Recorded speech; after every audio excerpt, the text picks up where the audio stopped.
Here's how you can unblock your Uber driver account. First, open a web browser on your phone or computer and search for the official Uber Help website. Open the Uber Help Center and sign in using the Uber account associated with your driver profile. Once you're signed in, select the option for driving and delivering. Then look through the available help topics and open the section related to your account or app. From there, choose Can't Sign In or Go Online and then select Can't Sign In.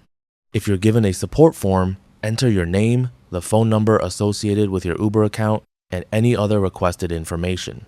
When asked to select an issue, choose Other if there isn't a specific option for your situation. In the description field, clearly explain that your Uber driver account is locked or blocked and that you want to know how to regain access.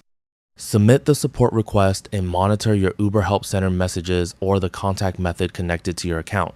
Uber may request additional information or verification before restoring access. That's all for this video. Thanks.